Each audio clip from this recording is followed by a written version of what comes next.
ఇదే అంశానికి సంబంధించి ఫుల్ డీటెయిల్స్ అందించేందుకు మా ఇన్పుట్ ఎడిటర్ శ్రీకాంత్ జాయిన్ అవుతున్నారు. Srikanth, good morning. మొత్తంగా చూస్తున్నాం తెలంగాణ బీజేపీ అధ్యక్ష నియామకంతో ఒక్కసారిగా బీజేపీలో ఉన్న లుకలుకలు మొత్తం బయటపడుతున్న పరిస్థితి.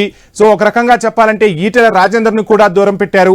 అప్పుడు మంచి ఊపు మీద బండి సంజయ్ పార్టీని నడిపిస్తూ ఉంటే బండి సంజయ్ని పక్కకు పెట్టారు. ఎవరికో ప్రయోజనం చేకూర్చేందుకే ఇటువంటి పరిణామాలు చేస్తున్నారు. ఢిల్లీ పెద్దలకు తెలియకుండా కూడా ఇక్కడ కుయుక్తులు పన్నుతున్నారంటూ బీజేపీ నుంచి, బీజేపీ క్యాడర్ నుంచి వినిపిస్తున్న ప్రశ్నలు. సో ఎలా చూడాలంటారు?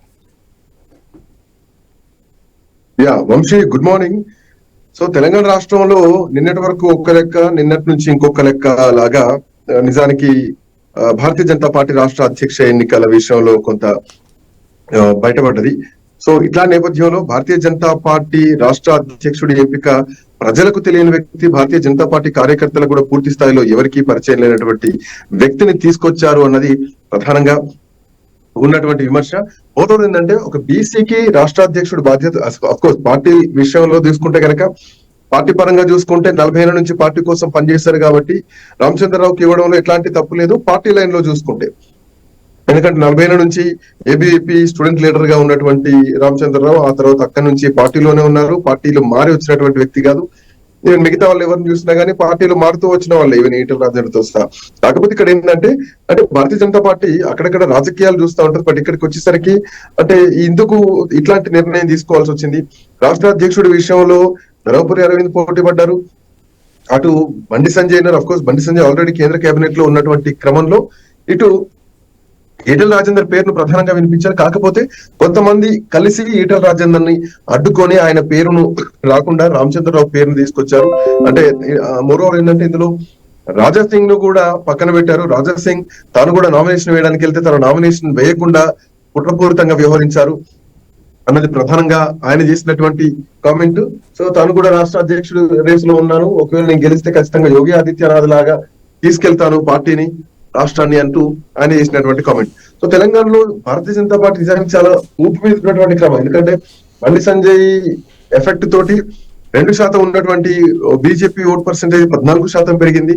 సో ఆ తర్వాత 2023 ఎన్నికలకు వచ్చేసరికి 4 స్థానాలు ఉన్నటువంటి ఎంపీలు 8 స్థానాలకు, అసెంబ్లీ కూడా డబుల్ కావడం జరిగింది. 4కు 8 అసెంబ్లీ స్థానాలు కావడం జరిగింది. మరి ఇట్లా నేపథ్యంలో ఒక్కసారిగా కొంత ఉద్యమకారులకు అవకాశం ఇస్తే కనుక ఈటెల రాజేందర్ లాంటి వ్యక్తికి ఇస్తే ఖచ్చితంగా పార్టీ అధికారంలోకి వస్తుంది అన్నటువంటి ఆశాభావం ఉండే.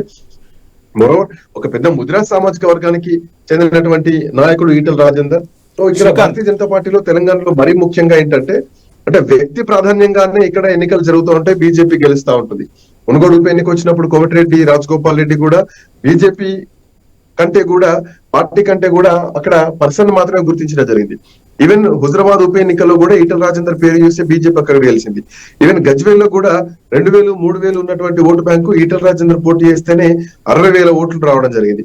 సో ఇట్లా వ్యక్తి ప్రాధాన్యంగానే భారతీయ జనతా పార్టీకి ఓట్లు వస్తాయి తప్ప పార్టీ ప్రాధాన్యం కాదు. అట్లాంటి తెలంగాణలో ఇప్పుడు అధ్యక్ష ఎన్నికల విషయంలో భారతీయ జనతా పార్టీ చేసినటువంటి ఈ నిర్ణయం ఏదైతే తీసుకున్న నిర్ణయం ఉందో ఇది ఖచ్చితంగా బీసీ సామాజిక వర్గానికి మొత్తం కూడా అన్యాయం చేసింది బీజేపీ. బీసీ సిద్ధాంతంతో శ్రీకాంత్, మీరు చెప్తున్నట్టుగా బీసీ సామాజిక వర్గం చుట్టే ఇప్పుడు తెలంగాణ రాజకీయాలు నడుస్తున్నాయి. ఒకవైపు కులగణనకు సంబంధించి కావచ్చు, ఇటు ఎమ్మెల్సీ కవిత విషయంలో చూస్తే కూడా బీసీ కార్డుతోనే కవిత కూడా ముందుకు వెళ్తున్న పరిస్థితి.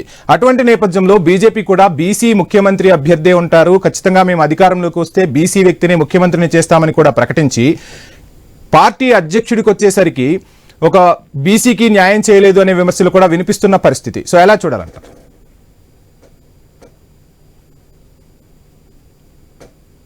శ్రీకాంత్,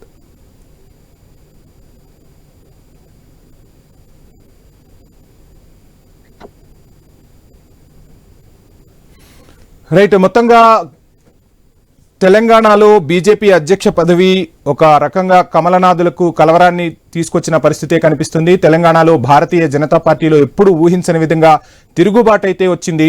సో రాజాసింగ్ రాజీనామా చేసిన రాష్ట్ర నాయకత్వం పట్టించుకోలేదన్న అసంతృప్తి అయితే వ్యక్తమవుతుంది. రాజాసింగ్ అడుగులు ఎటువైపు పడతాయి అన్న తరుణంలోనే క్యాడర్ అంతా కూడా అసలు ఏం జరుగుతోంది, ఎందుకు రామచంద్రరావుని ఎంపిక చేశారు? ఒకవైపు శ్రీకాంత్, చూస్తున్నాం మొత్తంగా బీసీ జపం చేస్తుంది తెలంగాణ రాజకీయం మొత్తం. ఈ నేపథ్యంలోనే భారతీయ జనతా పార్టీ కూడా బీసీ ముఖ్యమంత్రిని అభ్యర్థిగా మేము ప్రకటిస్తాం, బీసీ ముఖ్యమంత్రినే మేము చేస్తాము అధికారంలోకి వస్తూ అంటూ చెప్పిన తరుణంలో పార్టీ అధ్యక్ష పదవికి వచ్చే వరకు మాత్రం సమీకరణాలను మార్చేసింది. ఎలా చూడాలంటారు? ఖచ్చితంగా వంశీ, పార్టీ తీసుకున్నటువంటి అంటే ఎవరి శ్రేయస్సు కోసం ఎవరి మెప్పు కోసం ఈ నిర్ణయం తీసుకున్నారు అన్నది ప్రధానంగా ఇక్కడ ఆలోచించాల్సినటువంటి విషయం. అంటే కేవలం రానున్నటువంటి కాలంలో కేసీఆర్ కు పొత్తుతో ఉండడానికి, కేసీఆర్ కు మద్దతు ఉండడానికి, అంటే ఈ దక్షిణ భారతం మొత్తం కూడా సదరన్ స్టేట్స్ అన్ని కూడా ఎక్కడ కూడా కూటమితోటే ఉంటుంది. ఈవెన్ ఏదో బీహార్ లో కూటమే, ఇటు తమిళనాడులో ఏడీఎంకే తో పొత్తు పెట్టుకుని అక్కడ కూడా కూటమిలో ప్రభుత్వాన్ని ఏర్పాటు చేయాలనుకుంటున్నారు. ఇటు అఫ్ కోర్స్ కర్ణాటకలో అంటే కాంగ్రెస్ పార్టీ ప్రభుత్వం ఉంది, అటు మహారాష్ట్రలో మహాయుతి కూటమిలో అధికారంలో ఉన్నారు బీజేపీ, ఇటు ఆంధ్రప్రదేశ్ లో తెలుగుదేశం పార్టీ జనసేన కూటమిలో అధికారంలో ఉన్నారు. సో ఇట్లాంటి నేపథ్యంలో రేపొద్దున తెలంగాణలో కూడా మళ్ళీ కూటమి ప్రభుత్వం కేసీఆర్ కు మద్దతుగా, అంటే కేసీఆర్ బాగు కోసం, కేసీఆర్ తో పొత్తు కోసమే ఇట్లా అధ్యక్ష ఎన్నిక విషయంలో బీజేపీ తనంతట తానే సెల్ఫ్ గోల్ చేసుకుందా అన్నటువంటి వాదనలు కూడా వినిపిస్తున్నాయి. బీజేపీ బీఆర్ఎస్ లో ఒక మ్యాచ్ ఫిక్సింగ్ చేసుకున్నాయి అన్నది కూడా ఇప్పుడు ఇక్కడ కాంగ్రెస్ పార్టీ చేస్తున్నటువంటి ఆరోపణ. సో ఇట్లాంటి నేపథ్యంలో నిజానికి అంటే భారతీయ జనతా పార్టీ తెలంగాణలో గెలిచే అవకాశాలు ఉన్నా కానీ కొన్ని నిర్ణయాలు తీసుకునేది ఏదైతే ఉందో, సో ఆ నిర్ణయాల విషయంలో మాత్రం బీజేపీ చాలా వ్యవహార శైలి మాత్రం చాలా కొంచెం ఇబ్బందికరంగా చేస్తోంది. ఈవెన్ పార్టీలో ఉన్నటువంటి కార్యకర్తలు, పార్టీలో ఉన్నటువంటి నాయకులు సైతం బీజేపీ రాష్ట్ర అధ్యక్షుడు ఎంపిక విషయంలో కొంచెం పెదవి విరుస్తున్నారు. అందరూ కూడా ఆసక్తిగా లేరు అనేది ప్రధానంగా ఉంది. అయితే ఇక ఈటల రాజేందర్ విషయానికి వచ్చినా, రాజాసింగ్ విషయానికి వచ్చినా వాట్ నెక్స్ట్ అనేది ఇక్కడ ప్రధానమైనటువంటి ప్రశ్న. ఈటల రాజేందర్ ఏం నిర్ణయం తీసుకోబోతున్నారు, అలాగే పార్టీలో ఉండబోతున్నారా, లేదంటే ఈటలకి ఏమన్నా కేంద్ర కేబినెట్ లో అవకాశం ఇస్తానన్నటువంటి మాట ఏమైనా ఇచ్చారా, ఈటల ఉంటే ఏంటి పోతే ఏంటి అనే అట్లాంటి భావజాలానికి ఏమైనా వచ్చారా? సో ఇవన్నీ చర్చలు నడుస్తున్నటువంటి క్రమంలో రాజాసింగ్ అందరికంటే ముందే బాంబు పేల్చారు. ఆయన పార్టీకి గుడ్ బై చెప్పేశారు. మీకు మీ పార్టీకి దండం, తెలంగాణలో గెలిచే అవకాశాలున్నా గెలవనియరు, అండ్ ఈ పార్టీని భూస్థాపితం చేయడానికి కొంతమంది పెద్దోళ్ళు ప్రయత్నం చేస్తున్నారు. ఈ తెలంగాణలో పార్టీ నాశనం కావడానికి కారణం కూడా కొంతమంది పెద్దోళ్ళే అంటూ కూడా ఆయన ఇండైరెక్ట్ గా కిషన్ రెడ్డిని ఉద్దేశించి మాట్లాడినటువంటి అంశాలు కూడా ఉన్నాయి. అయితే తాను అవసరమైతే రాజీనామాకు స్పీకర్ ఫార్మేట్ లో రాజీనామా పంపండి అని అంటే భారతీయ జనతా పార్టీ ఇప్పటికీ దీనిపైన రెస్పాండ్ అయింది. ఇది ఎమ్మెల్యేగా ఉన్నారు కాబట్టి జాతీయ అధ్యక్షుడికి లేఖను పంపిస్తామంటూ అటు ఒకవైపు రాజాసింగ్ ఎపిసోడ్ నడుస్తూనే ఉంది. సో రాజాసింగ్ ఎపిసోడ్ అట్లా ఉంటే ఈటలది కొంత క్వశ్చన్ మార్క్ కనిపిస్తూ ఉంటే ఇప్పటికీ ధర్మపురి అరవింద్ కేవలం ట్వీట్ తోటి సరిపెట్టారు.